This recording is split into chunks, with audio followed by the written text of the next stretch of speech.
நம்ம இன்றைக்கி வந்து பார்த்திங்கன்னா கன்னியாகுமரி பார்க்க போகிறோம். கன்னியாகுமரி மெயினான விஷயம் என்ன அப்படின்னு பார்த்தீங்கன்னா சன்ரைஸ் தான். கன்னியாகுமரி போகிறவங்க நைட்டு போயிட்டு அங்கே ஆல்ட் ஆகிட்டு மார்னிங் ஒரு 5 o'clock நல்லா ஃப்ரெஷ்அப் ஆகிட்டு ஒரு 5:30 அதுமாதிரி டைமுக்கு வந்து பீச் ஓரமாக வந்து வெயிட் பண்ணி சன்ரைஸ் பார்க்கறதுக்காக தான் நிறைய பேர் வருவாங்க. ஏன்னா சன்ரைஸ் வந்து இங்கே தான் வந்து பார்த்திங்கன்னா ஃபஸ்ட்டு வந்து பார்த்திங்கன்னா உங்களுக்கு வந்து அந்த உதயமே இருக்கும். சன்ரைஸை முடிச்சுட்டு அடுத்து வந்து பார்த்திங்கன்னா போட்டிங் வந்து பார்த்திங்கனாக்கா போவாங்க. போட்டிங்கில் போயிட்டு திருவள்ளுவர் சிலை அங்கே பார்த்திங்கனாக்கா வந்து விவேகானந்தர் மண்டபம் அப்படின்னு இருக்குது. அந்த மண்டபத்துக்கு போகிறதுக்கு நம்ம வந்து ஆன்லைனில் டிக்கெட் புக் பண்ணிக்கலாம், ஆஃப்லைனில் டிக்கெட் புக் பண்ணிக்கலாம். நான் வந்து ஆன்லைன் டிக்கெட் புக் பண்ணிட்டோம். புக் பண்ணிவிட்டு இப்போ வந்து பார்த்தா போட்டில் நாங்கள் வந்து போயிட்டுருக்குறோம். இதுக்கு டிக்கெட் வந்து பார்த்திங்கன்னா ஆன்லைனில் புக் பண்ணால் ₹100, ஆஃப்லைனில் போயிட்டு நேராக புக் பண்ணிங்கனாக்கா க்ரௌட் அதிகமாக இருக்கும். அதுக்கு வந்து பார்த்தீங்கன்னா ₹50 சார்ஜ் பண்ணுறேன்னு சொல்கிறாங்க. அது வந்து பார்த்தீங்கன்னாக்கா அப்பப்போ டிக்கெட்டுடைய அமௌண்ட் வந்து சேஞ்சஸ் ஆகும். ஆனால் ஆன்லைனில் வந்து ₹100. நம்ம இங்கேருந்து ஆன்லைனில் டிக்கெட் புக் பண்ணிவிட்டு அப்படியே போனோம்னாக்கா அங்கே வந்து ரெடியாக இருக்கும் ஒரு போட்டு. அந்த போட்டில் கூப்பிட்டு போவாங்க. கூப்பிட்டு போயிட்டு கரெக்டாக விவேகானந்தர் மண்டபத்து என்ட்ரன்ஸில் விடுவாங்க.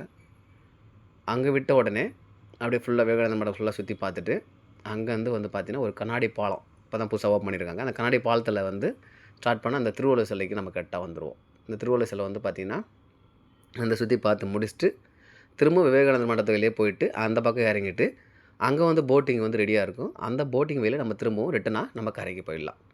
இப்போ பாருங்கள், அந்த புதுசாக கட்டினா அந்த கண்ணாடி பாலம் தான் அது. திருவள்ளுவர் சிலை எல்லாமே வந்து பார்த்திங்கன்னா ஃபுல்லாக பார்க்குறதுக்கு நல்லாவே இருக்குது. போட்டிங் ₹100 அப்படின்றது கொஞ்சம் சார்ஜ் அதிகம் தான். அது இல்லாமல் என்ட்ரன்ஸ் ஃபீஸ் வந்து பார்த்தீங்கன்னாக்கா ₹30 வாங்குறாங்க. அந்த ₹30 ஃபீஸ் வாங்கினா தான் நீங்கள் போய்ட்டு மேலே எல்லாமே சுற்றி பார்க்க முடியும். கன்னியாகுமரிக்கு போகிறவங்க வந்து நைட்டு ஸ்டே பண்ணிவிட்டு அடுத்த நாள் மார்னிங் சன்ரைஸ் பார்த்துட்டு அப்படியே அங்கே எல்லாமே சுற்றி பார்த்துட்டு நீங்கள் வரணும் அப்படின்னா கன்னியாகுமரி போகிறவங்க நைட்டே போய்டுங்க பிளான் பண்ணிவிட்டு. இதுதான் கண்ணாடி பாலம் புதுசாக இருக்குது. இப்போ தான் ஓப்பன் பண்ணியிருக்காங்க. இருந்தாலும் வந்து பார்த்திங்கனாக்கா சேஃப்டி இருக்குதா அப்படின்னா கொஞ்சம் கம்மி தான். நாங்கள் எல்லாமே சுற்றி பார்த்து கன்னியாகுமரி வந்தோம். சன்ரைஸ் காலையில் பார்த்து முடிச்சிட்டோம். எல்லாத்தையும் திருவள்ளுவர் சிலை, விவேகானந்தர் மண்டபம் எல்லாத்தையும் பார்த்து முடிச்சுட்டு இப்போ ரிட்டன் வந்து நாங்கள் என்ன பண்ணுறோம், கரைக்கு போயிட்டுருக்குறோம். போட்டிங் நம்ம சுற்றி பார்த்துட்டு வந்தோம். ரெடியாக இருக்கும் போட்டிங்கு. அப்படியே அங்கே வந்து பார்த்தீங்கன்னா போட்டிங் வந்து ரொட்டீனாக வந்துகிட்டே இருக்கும். ஒன்று இங்கேருந்து போகும், அங்கேருந்து ஒன்று வந்துகிட்டே இருக்கும். அங்கேருந்து பார்த்தீங்கன்னா தெரியும் பாருங்கள், அந்த கண்ணாடி பாலம், திருவள்ளுவர் சிலை, இந்த பக்கம் பார்த்தீங்கன்னாக்கா விவேகானந்தர் மண்டபம். கன்னியாகுமரியில் இதுதான் ஃபேமஸ்ஸு. போட்டிங்கில் போய்ட்டு உள்ளார போய் பார்த்துட்டு வர்றது. அப்புறம் வந்து பார்த்தீங்கன்னா ட்ரெஸ்ஸும் வந்து பார்த்திங்கன்னா காசு வைஸ் கொஞ்சம் கம்மியாக இருக்கும் அப்படின்னு சொல்லுவாங்க. முடிச்சுட்டு நாங்கள் வெளியில் வந்துட்டோம். இதுக்கப்புறம் வந்து பார்த்தீங்கன்னாக்கா இங்கேருந்து அடுத்ததாக திருச்செந்தூர் கிளம்ப போகிறோம் நாங்கள். ஏன்னா கன்னியாகுமரி மார்னிங் முடிஞ்சிச்சு. அடுத்தது திருச்செந்தூர் கிளம்ப போகிறோம். ஓகே, கன்னியாகுமரி நீங்கள் பார்த்துட்டோம். அடுத்ததாக வேறு ஒரு பிளேஸை நம்ம பார்க்கலாம்.